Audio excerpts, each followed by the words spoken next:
یا ایھا الذین آمنوا اتقوا اللہ، اے ایمان والو اللہ سے ڈرو، حق تقاتہ، جیسے ڈرنا چاہیے۔ اللہ تعالیٰ سے ایسا ڈرو جیسے ڈرنا چاہیے۔ اگر دیکھے کہ کوئی بڑا آدمی سامنے ہے تو خاموش ہو گئے، وہ نہیں ہے تو جو کہے بکتا رہے۔ یہ کیا خوف خدا ہے؟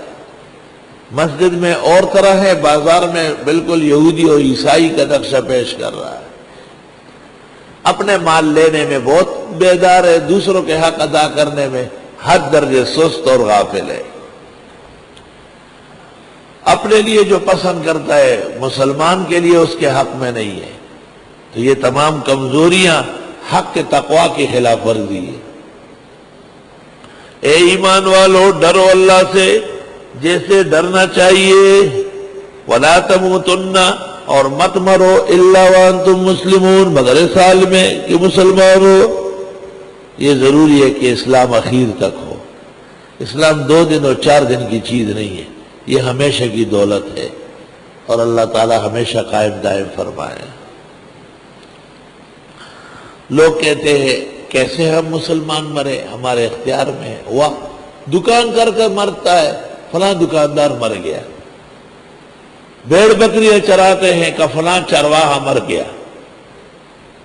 ڈکیتیاں کرتا ہے کہ آج ڈاکو مارا گیا۔ علم میں لگا رہتے ہیں فلاں عالم دین فوت ہو گیا۔ دین کی طلب میں لگا رہتے ہیں کہ طالب علم شہید ہو گیا۔ تو جب ایمان پر رہو گے تو مسلمان مرو گے، وانتم مسلمون۔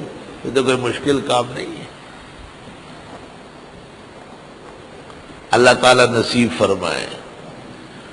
یہاں سے اسلامی جماعت بنانے کے قواعد ہیں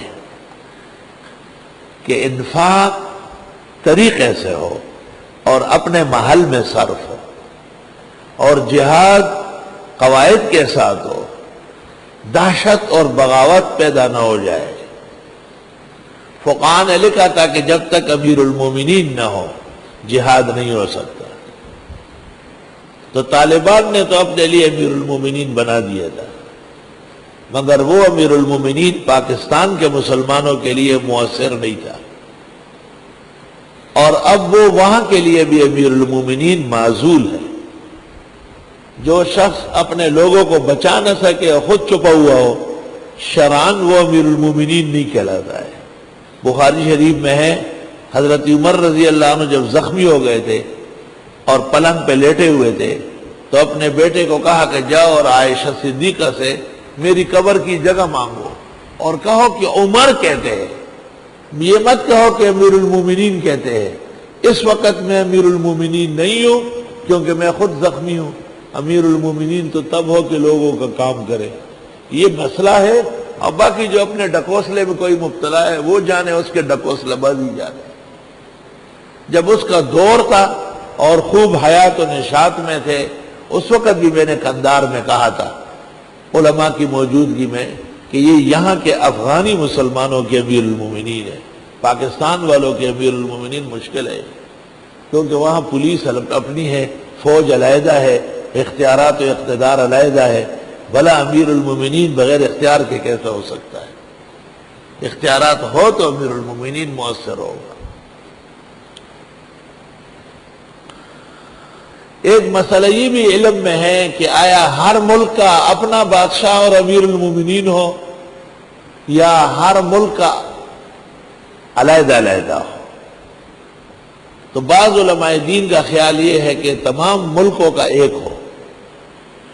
ایسی صورت میں پھر سعودی عرب کا بادشاہ وہ تمام اسلامی ملکوں کا امیر المومنین کہلانے کا مستحق ہے۔ ان کے پاس سرمایہ بھی ہے، دنیا پر اثر بھی ہے، اور وہ مرکز اسلام بھی ہے،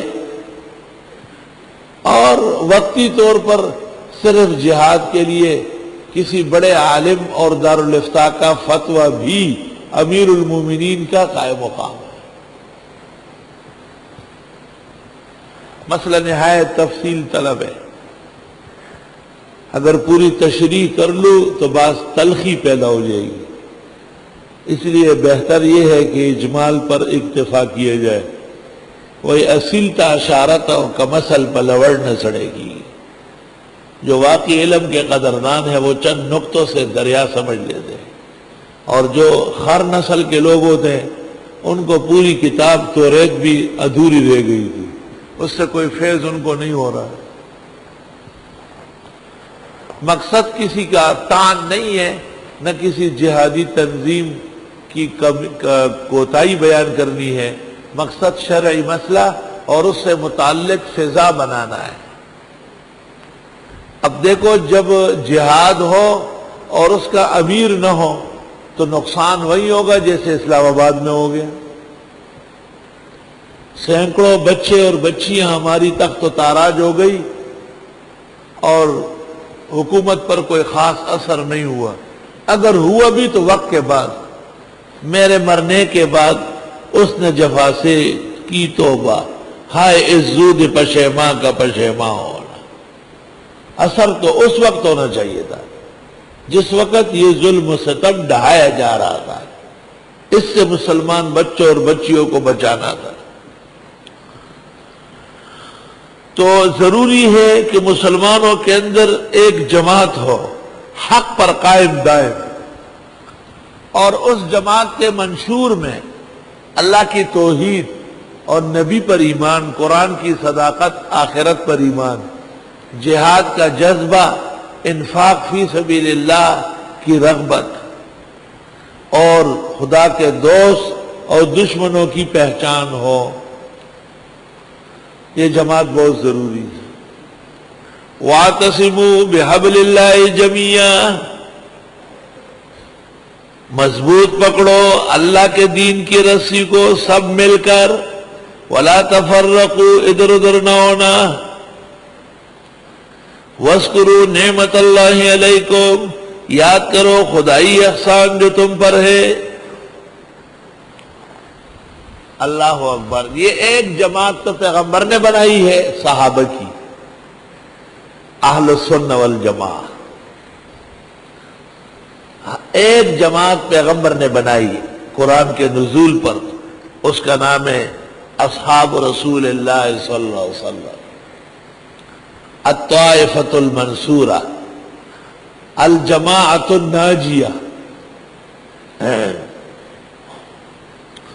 ترمذی شریف میں ہے 73 فرقے اس امت میں ہوں گے، سوائے ایک کہ سب جہنم جائیں گے۔ پھر لوگوں نے اپنی علامت کے لیے بنائی ہر دور میں۔ مدینہ منورہ میں 2 جماعتیں تھیں، ایک مہاجری کی، ایک انصار کی، پہچاننے کے لیے۔ ہندوستان سے انگریز کو نکالنے کے لیے ہمارے بزرگوں نے جمعیت علماء ہند بنائی۔ منہ پہ ہاتھ رکھ لیا، وہی کالا بجھنگا، بے شرم بے حیا، تم کون سے قرآن سیکھنے آئے ہو؟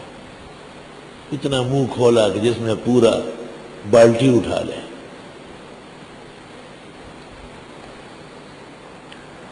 ایک دفعہ تو حدیث بیان ہو گئی، 10 دفعہ تمہیں عمل کی توفیق نہیں ہو رہی ہے۔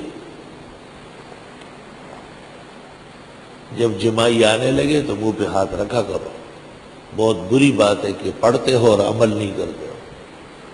ترک عمل تو یہود کی خصلت تھی، تحریف کتمان حق، ترک عمل۔ تو روایات اور احادیث پر عمل کا جذبہ رکھو تاکہ بھولو نہیں۔ بھولنا دلیل اس بات کی ہے کہ بدعمل ہو۔